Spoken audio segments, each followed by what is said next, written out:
Micro weddings kind of seem to be taking over the industry right now. I think between the hops and barley room, we could do two simultaneously while hosting a rehearsal dinner upstairs throughout the restaurant and while maybe also holding an anniversary dinner on the terrace. So there's much to be had here. And I think kind of what she was talking about as far as really honing in on making it an individual experience for the guests that we have day of. The reality is, 50 plus weddings a year, but multiple events per day, per week, per month. Well, we do have minimums, that we work with. A lot of people are confused about what's included in that. Okay. Maybe that's just the venue fee.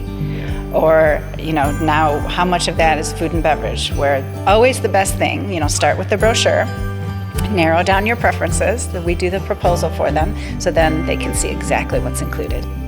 I think what we strive for is an interpersonal relationship with brides and grooms and their bridal party and their family. We offer a unique experience here because every detail down to your tablecloths, your napkin fold, your bar selection is tailored and curated for you for your special day. So essentially we're here to mirror your dream wedding in any aspect that we can.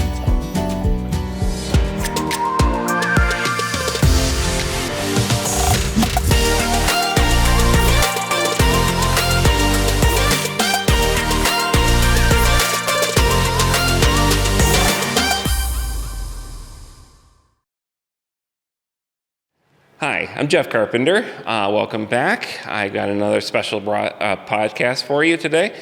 I'm broadcasting from the Riverview at Frankenmuth Brewery. And I am here with Karen and with Grace, and we're going to talk a lot about the how the venue industry kind of works, what this venue is all about, and maybe you get some indication as far as maybe you want your wedding here. So, hi, how are you? Wonderful, thank you. Hello.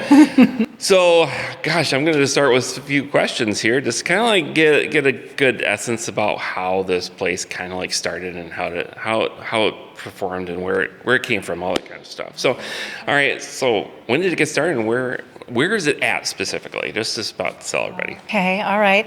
We are located in Frankenmuth. We're up on the hill, so it's not like down by the river shops and Bavarian Inn and Zender's. It's up on the hill, which you can see, going up Main Street, but we are right on the river. So it's a very unique location for us, a different kind of experience in Frankenmuth than the traditional places. A lot of people don't realize we're here. Even, when brides and grooms come for site visits, the first thing they say, oh my God, I didn't even know. And then they come through the hops and they see that river and they're like, wow. That's often the first word I hear in a site visit or even from guests. So that's really exciting. We're part of the Frankenmuth Brewery. So a lot of people know about that. It's one of the oldest breweries in Michigan, going back to 1862. I know, but the Riverview actually started in July of 2019. Oh, so relatively recent then. Okay. Oh, I didn't know that. Yeah, we've done a lot of improvements over the years too, and continue to, just to make this a venue that's a 5-star experience. Like that is the foundation of everything that we do, and all of our improvements, our maintenance, and our service equipment, and our team. So it's really where we are. I know when I've been here a few times, it's like, I think when I came here the first time, I did get that impression, like looking out here on the river, I'm like, oh, that's beautiful location, and it's like really makes things very, very special, and like looking off to the river and nice stuff like that. But to be a part of this, and also a restaurant, the restaurant portion, the brewery portion and stuff, but being a part of it is kind of like I can see where if people don't actually see it, they kind of like, oh, that didn't know that was there. But what are some of the things that what do couples not realize about running a venue like this?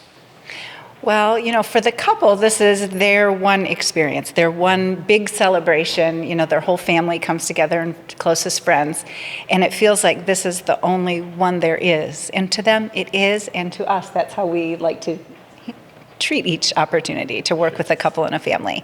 But we can do up to 50 events a year sometimes, so we have 50 special events. Okay. So I think, how do we manage the details? How do we make sure that we're not missing really a single thing, that we talk about throughout the whole process, from the very first email, requesting information to their special night. So I think it's the amount of details, that we manage. Makes it, yeah. And in this building, we have a lot of locations too. Like we have this river view, which is the hops room that we're sitting in, and then we have the barley room. But we also have the terrace, which is a space up in the restaurant that's perfect, for rehearsals and showers. And then the doxy room, also in the restaurant, but that's good for like 25 people. So you don't always realize this. It's almost like different events could be going on in the different rooms. So there's a lot of juggling. So you could host, like, how many weddings could you host here at one time? I'm curious about that. Depending on, of course, it's like whether it's a small little wedding or maybe a bigger one or whatever. It's like what's the capacity, I should say? I would say 2. Yeah, as micro weddings kind of seem to be taking over the industry right now, I think between the hops and barley room, we could do 2 simultaneously while hosting a rehearsal dinner upstairs throughout the restaurant and while maybe also holding an anniversary dinner on the terrace. So there's much to be had here. And I think kind of what she was talking about as far as really honing in on making it an individual experience for the guests that we have day of. The reality is, 50 plus weddings a year, but multiple events per day, per week, per month. So us trying to hone in on that, while having multiple events is something that we strive for. And I think we do pretty good at. You do. I've been very impressed every time I've come here to kind of like record a wedding. So. So, what are some of the questions that you should ask, like couples that should be asking, but you usually don't, I guess? I'm going to take that one, Grace. Yeah, and we have talked about this so many times, just to take pressure off of bride, sometimes groom. Groom usually is just along for the ride for the most part. But we do things in phases. It's not all of an information dump just in one sitting. We kind of do an overlay when we have your proposal set out, and we kind of do a rough run through what your day is going to look like, cost of goods and services, and everything under the sun, basically. But during your planning process, the 5 to 6 week mark, we have our final details. And then usually about 14 days out, that's your final. Your final count for guests, food, any accommodations needed, parking-wise, accessibility-wise. I would say that's how we approach things, is in little dollops of information. I mean, you don't want everybody to get all this information, overload and stuff like that. Yeah, absolutely. So that's a good method to take. So, are there any hidden costs that somebody that couples forget to budget for? Right. What I love about our process is, we give them like the wedding brochure, which then that has a lot of details, overview, good reference point with this folder. So it becomes like all right, all my important documents are in here. But then our proposals are very clear, very straightforward. They're itemized. So you can see how every charge breaks down. So you know that ahead of time. The only thing not included on our proposals is gratuity for the service staff. Oh, sure. But that's the only thing. So we inform people right at the time of the proposal. We make that known, and that way it's not a hidden cost. So I don't think we have any hidden costs because we like the transparency, just helping with budgeting, and there's enough details to work through. So we like to keep it very simple. Have you heard about any hidden costs from anybody else? Like anybody has ever told you, well, yeah, this place didn't do. Well, we do have minimums, that we work with. A lot of people are confused about what's included in that. Okay. Maybe that's just the venue fee. Yeah. Or, now how much of that is food and beverage, where always the best thing, start with the brochure, narrow down your preferences, that we do the proposal for them, so then they can see exactly what's included in that bottom line, and then also like what the deposit would be, to secure the date. So right from the get-go, everything's right there. It can be emailed when they come in for site visit. We often print those. It becomes part of the folder. So throughout, like Grace said, we're just feeding information, so it's not overwhelming. They can enjoy the process of planning. That takes longer than the actual event. Yes, it does. Just a year, sometimes 2 years, people are planning their weddings. So. Mm-hmm. I know as far as like some couples, when they do this stuff, I know it's like when they don't have any kind of experience with planning a wedding, which most of them don't. Right. I can see where a lot of them kind of like get this idea, like they get this nervous. It's like, okay, they say this price, and then it will end up being much more than what they expected. I know when they look at it with me and stuff like that, they always ask, it's like, okay, I know your price is out there, but is there anything hidden in that? And I can understand it's like they're gonna feel this kind of like, okay, are they going to add on something that I'm not aware of? And I like how you explain that to everything to them as far as what they have, what they're going to be getting at a certain price, so they don't have to worry about it. And just like Grace said, once the final count is in, then we fine-tune the numbers. We send a new updated invoice with all those reflected changes and final counts for kids, people under 12 or people that aren't on the bar package, and it's very clear. We send it to them. I'm sure they share it with, other people in the planning process, and then, we answer questions as needed, but it's very clear-cut. So. Very much so. Yeah. That's good. Yeah. That's good. Yeah. So, let's see. So, as far as couples go, it's like, how do they compare venues like properly? I guess it's like, how do they compare yours to, let's say, another one? It's like, okay, how should you choose you over somebody else? Right. I'm going to let Grace answer this one again because Grace is getting married this year. Yeah. She is. Congratulations. Thank you so much. I Thank know. you. It's coming up very fast. So, I kind of entered that process a little cocky. This is what I do for work, right? It can't be that hard. But the most evident thing that I keep running into, the difference between the venue that I work for and the venue that I chose, is it's not a full service venue. And what that means is everything down from the ordering of your linens, any bar ordering, your glassware being polished, silverware being polished, napkins being folded. I mean, anything and everything behind the scenes is for us to take care of. We're built-in coordinators as well, so the timeline of your event is something we take into consideration. The flow of ceremony, being on tempo with music when we're opening and closing the doors for your bridal party to make it down the aisle. There's so much that goes into what we do, and now that I'm planning my wedding, I've had the joyous choices to make between multiple vendors. I'm grateful that I'm getting my catering through my work, because I will say that we have a very good buffet. But yeah, it's down to contacting your vendors, getting a valet ready for you, speaking with hotels about booking or blocking rooms out. These are things that we can take upon ourselves, whereas most venues nowadays, it's a space for you to hold your sacred event, but that's it. So. Yeah, I've seen that quite a few times where, it's like you're just renting the space and then you're on your own. Right. Mm-hmm. So that's good. I like that. And my congratulations again. So One more point to that, though, is Sure. I think for couples to pick where they'd like to be is who are they as a couple? yes. How did you meet each other? Where did you meet? What kind of things do you do together? How do you see your life together? Like picking a venue that is an experience too for your guests, instead of more of just a social obligation anymore. I see weddings have kind of become a reflection, of who you are as a couple and how can you incorporate that throughout the special moments of the day. I can definitely see that because I experienced so many couples and they're all different. It's like I'll have one that's very traditional, and then I'll have another that wants to theme everything of the Great Gatsby. So Right. it's like, but Right. it's they're very different, and that's what I love about them. Mm-hmm. It's like everybody has their own story, Right. Yeah.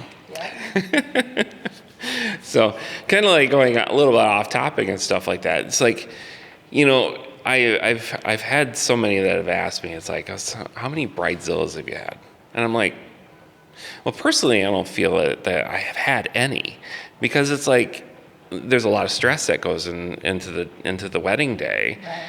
And they're overwhelmed, and it's like a lot of these brides do it on their own, and I think having a coordinator kind of like help you through that, it's kind of can relieve that a lot of stress and stuff. Yeah. Much less it's like you may have like helpful grooms, but it's like 90% of the time they're just there. I always say weddings are like prom for grooms. They get the tux, they show up. Yes. Right? Yep, exactly.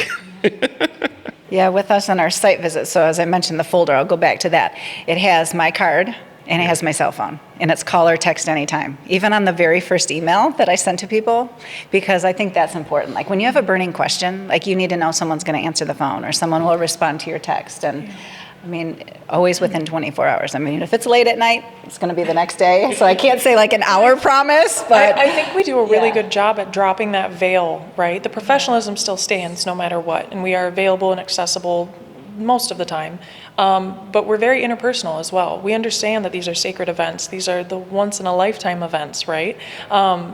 So we want to be able to connect deeper with that, but also maintaining a professional relationship of, I can't answer your call at 11 o'clock at night, but I will get back to you at 7 in the morning. Yep. So, yeah. And I would hope that some people respect that. It's like, Oh, they do. I'm Everyone sure it's does. like they Yeah, look everyone. at it. They're at work from like 8 to 5, and then at 5 they don't want to deal with anything to deal with work and stuff like that. But I know too. It's like, if somebody contacts me at like 6 o'clock in the evening, I'm like, oh yeah, I can help you and stuff. But it depends on your personality. But I wouldn't expect anybody. It's like they email me at like 11 o'clock and then email at 7 o'clock in the morning, like, why haven't you responded?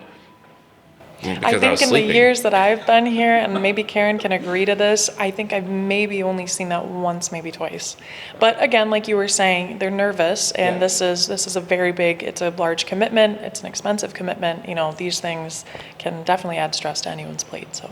And there's a lot of little moving pieces too. 100%. And when you think of something and it populates in your brain at 11 o'clock at night, you want to make sure that you get that to who needs to handle it. So. Exactly. This is respond within 24 hours and you're good. You're good. So, so as far as like, how have you seen weddings change within the last 5, 10 years? So, and I wouldn't say 10 years because I don't think this place hasn't been running as a venue for 10 years. But ever since it started, I guess how have weddings changed since then? I think it goes back to just choosing it to be a personal experience. Instead of having 1,000 people at your wedding and you can't even talk to 600 of them, now it's more of the experience instead of the moms and dads kind of choosing the invite list. I see more of, narrowing it down from the couples. Who's our closest friends, our closest family, that's who we want to celebrate with. And that's what I see as the biggest change. Before it just seemed like the weddings were larger and you felt like you had to, and I don't see that anymore. Like I think it's different. I would agree. I think micro weddings are the turn of the trend right now. I think that's where a lot of people are being a little bit more realistic with the accessibility of themselves for their special day. Like she was saying, we've seen it before, 240 people, and brides and grooms struggle to be able to have those intimate thank yous and I love yous and I appreciate you for being here. It really helps people take stress off of their plate and enjoy their day a little bit more. Not to say that those 240 person weddings aren't a blast, because they are, and they've been some of the more unique ones that we've been able to be a part of, but I think intimacy, and again, going back to the analog of a wedding, right? Enjoying it for what it is, which is a sacred commitment to one another. Yeah, it is. Yeah. It is. I enjoy it. We really do. We get emotionally involved. I can't tell you how many times I sit behind the frosted glass door ready to open it for bride and groom to come down, and I'm like choking up because it's so beautiful and it's so amazing that this is what we get to do. I always say, we're not saving lives or fighting for this country. We're doing a very fun job. And this is what it is. It's fun. It's fun to be a part of. Yeah. Oftentimes, too, we see ceremonies nowadays are very quick. They're very, 10 to 15 minutes max. So timelines are having to be shifted. Or, can we do the cake cutting before we do our first dance? Swapping things back and forth. So having, ample amount of time to be here, be prepared, and be ready for whatever the day holds is extremely important. So. You don't miss the whole ceremony. Right. If you're done, right. You forget that we have off-site parking in addition to our parking lot. So. Yeah.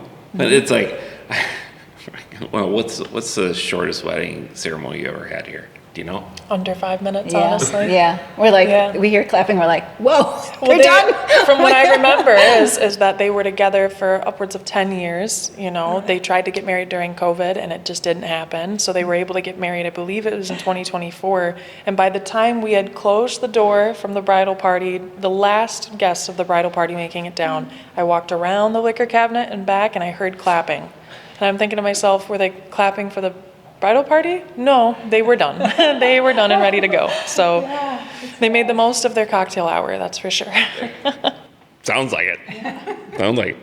I know my shortest one was like from the moment I hit record on my camera to the moment I stopped recording was 4 minutes, 59 seconds. And that included walking down the aisle, saying I do, and walking back down the aisle. Sprinting down the aisle. Well, it was just the bride and her dad and the best man maid of honor. That was it. Who was walking down, and then walking back was obviously the couple, but the best man maid of honor. It's like 4 minutes, 59 seconds. I'm like, wow. That's another big change. Like when you say like what's really changed in the last 5 to 10 years, too, since COVID. Like remember, like you just said, there were times where people weren't doing weddings. Yeah. Or, because of COVID. So I think that kind of forced a transition in how we look at them now. It did. It did. I know for a lot of us wedding vendors, that year was very, Took a little time, Interesting. recover. So how do you plan for emergencies here? Well, that was our wonder, like what kind of emergency? When you say emergencies, are you talking like weather emergencies or, a bride's dress strap broke? Yeah. Okay, that kind of stuff like that. emergency. So we all know how to Anything that sew. kind of pops up. we all know how to, we honestly keep a sewing kit here. We keep Tide pens, stuff like that. Just stuff to have on hand day of.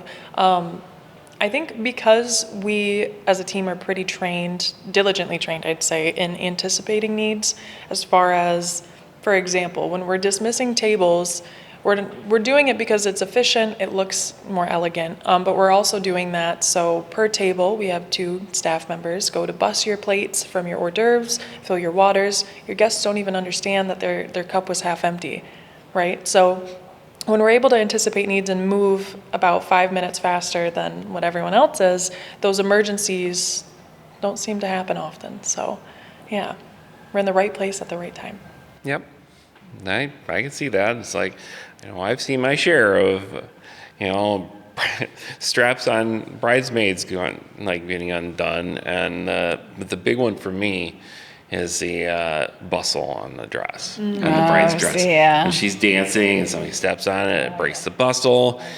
So it's like, I also carry around a little fanny pack that has all that stuff in it. Pins and, oh yeah. Yes. Yep. Yes. So it's like, I've had to pin up a few of my bride's dresses because Wonderful, yep. somebody stepped on her dress. I guess where do couples like overspend, I guess? What's your opinion on that? I would say the favors. A lot of times we think, oh, we need something there with the plate or with the place setting. But then when it comes to the end of the night, it seems like we always have so many left behind. So don't know that that's really the part people hold on to. I will say like a consumable thing like what we offer is really fun because we can do like custom label root beer. Oh, really? So they can send I us didn't know that. artwork, we can put their name, their date on it, but then if they want to drink it now, they can. And Grace can even make them an amazing cocktail with it. Really? Or they could take it home for their kids but that's just kind of a neat favor because a consumable, something that's from the venue.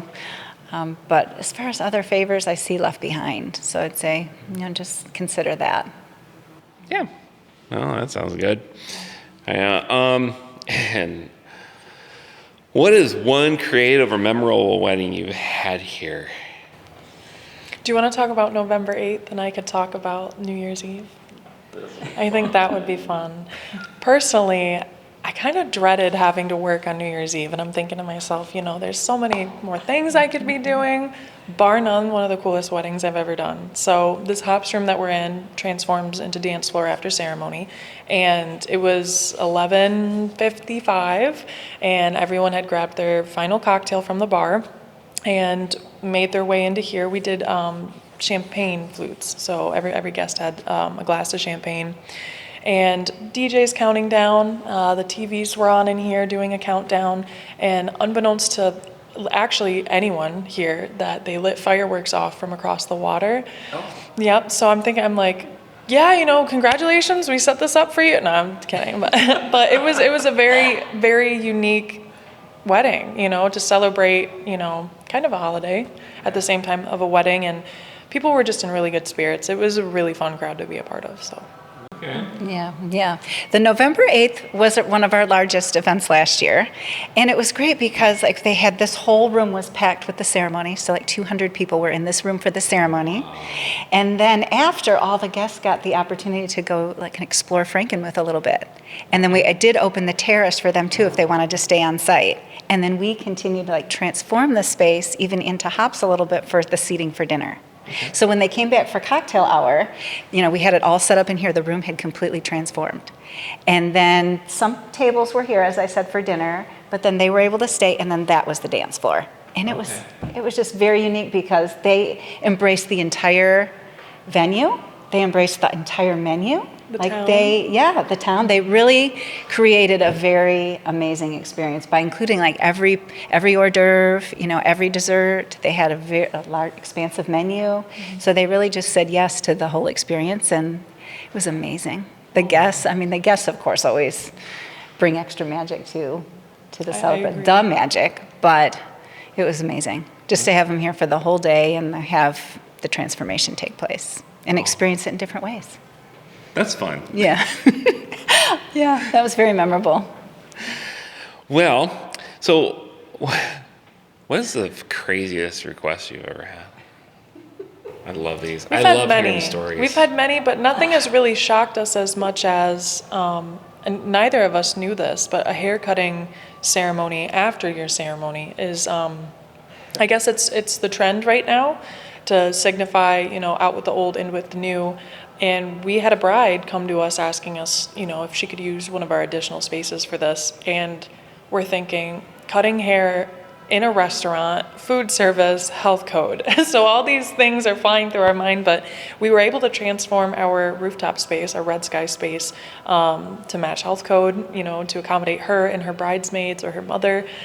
She ended up not doing it, which I was so bummed out about because I wanted to see the haircut. But I would say that was probably thus far, knock on wood, that's the craziest so far. It's so funny that you mentioned that because I didn't know that was a trend until my wedding, a wedding I was at in October, where I was I didn't even know it until the day of, and it's she's yeah, I'm doing my haircut. It's going to be a surprise. It's during this reception, and you are? She's yeah, and it's I follow her back. She did this whole she cut her hair basically cut off about that much off her hair, and right to the shoulders, and then it was then she changed her dress and made this big appearance out into the reception. That was just crazy. That's what I was anticipating, was that aha moment and everyone being able to see it. So unfortunately we weren't able to do that. But if anyone's watching and you want to do that, please, that would be very fun. That'd be very cool to be a part of. It is fun. I love seeing these little things here and there that just kind of pop up and in the. All right, so timeline advice from a venue perspective, how do you guys go about helping with the timeline? Well, we have in our folder at every site visit, sometimes before, we do have a sample timeline that is just proven. If you stick to that, we've done so many to that timeline that it's just flawless. We will accommodate any requests for modification, but we know that one, and that takes a lot of pressure off. Just to have at least a rough draft, a start, because it's hard to how long do these things take? When should I do my cocktail hour? So we always just give one right away. And then we offer another one when we do our tastings. So where people can come in and then often have family there, because we do open it up to family members too. And it's a 4-hour time frame on a Sunday where you get to come in and just really get comfortable in the space, think through your decor, of course, try the amazing food, kind of to narrow down your selections. Okay. And that's done maybe 4 or 5 times a year. And it's super fun because we actually have the ceremony set up. We show the different arches that are available, different linen folds, on the napkin folds, options and colors, different table setups like the rectangle versus the round, what's a floor length linen, what's a standard linen. So all those things we cover at the tasting. So then they get another timeline. So then the parents or whoever's there, because that's when they're talking through a lot of details. Okay. So it's kind of like a whole showcase. It's like, okay, you're going to come in for the tasting, but you're also going to see other things that can inspire you to kind of like for your own wedding day. The hope is with the tasting is to kind of tie the loose ends or answer the unanswered questions, showing, again, everything from napkin folds, any option of any question you might have. And all management is on site usually for those. And bar is open, which is always nice, so they can sample the beer beforehand, the wine beforehand. Yeah. Yeah, and then we have Holly also, who is here today getting ready. I know, she has a business with decor, and so she's able to bring in some samples for the tasting, which is great because that's another thing that's really stressful about weddings, is what decor should I do? Because when people come in, they have kind of a clear canvas for, the linens are out, they look beautiful, the napkins, the charger plates if they want those, but then everything else is for them to choose. And so having Holly on staff is great because she can answer questions, she can help people come up with a vision, and she has so many options that there's different levels. There's budget, there's all out, and everything in between. So That's really great. We do that at tastings too. Oh, that's good. That's good because that really helps. I definitely see it's like, I can't imagine that any couple who would reserve a venue, or especially if the venue's providing the food, because I know some venues don't. It's like they outside catering and stuff like that. But it's like if you're offering that, just to be able to come in and have a little taste of what you're offering and stuff, but to see everything, I can see how that can kind of like relieve somebody's stress. It's like, okay, I really like that. I'm really inspired by that. I can somewhat breathe. Right. And when you think about what we all offer in-house, the only other vendors usually that you'll need is a DJ and photographer. Yeah. We do the food, we do the bar, we offer the decor, the linens, the silverware. So we are pretty much one full swing. So. Yeah, chairs, tables, all different kinds of tables. Yeah. We've got 4 foots, 8 foots, got cocktail. There's just a lot of variety. Yeah. So it's like you can take that stress off of the couple right away. It's yeah. And the tastings are great for the parents too because they have questions and they're asking the bride and groom questions. It eases their then the parents can come in and they can ask just as many questions, and that helps all of them, just as a family planning this event, that, we're all on the same page. They all get the cell phone number. They all know where to get the questions answered, and it does relieve pressure. Make the planning fun. I can see that. Yeah. It's fun. So why venue walkthroughs matter before the wedding day? Like, why does it matter for them to walk through it? We'd like to do it even sooner than a walkthrough. As soon as we have the setup done, we like to take pictures and say, the room is ready. Look, here's the ceremony space. Here's where the desserts are going to go. We'll either do like a quick video or maybe 5 or 6 pictures just to show them that the things that we talked about throughout planning are done and ready. That way they can just go, okay, looks great, I'm ready, can't wait. Then they get here to set up or decorate that day, and everything is as expected. It's one thing for someone to tell you how amazing something is, but to experience it and be in it on your own terms is a lot more validating, as far as your experience goes. And also it eases your mind heading into such a big day, but those last minute changes, actually, I don't know if I like this here, if I want to move that, or if I need an additional something, right? That gives us kind of an overhead to be able to make those tweaks, and then when you come in, it's just a seamless day. So is there anything else that couples should know about that you can provide for them? I think what we strive for is an interpersonal relationship with brides and grooms and their bridal party and their family. We offer a unique experience here because every detail down to your tablecloths, your napkin fold, your bar selection is tailored and curated for you for your special day. So essentially we're here to mirror your dream wedding in any aspect that we can. So that sounds like a good place to end. So, all right. So, hope you guys got a lot of information, and hopefully, when you guys decide on your wedding, even if it's a micro one or a full-fledged wedding for your day, I hope you choose Riverview at Frankenmuth Brewery. So, until the next episode, I'll see you then.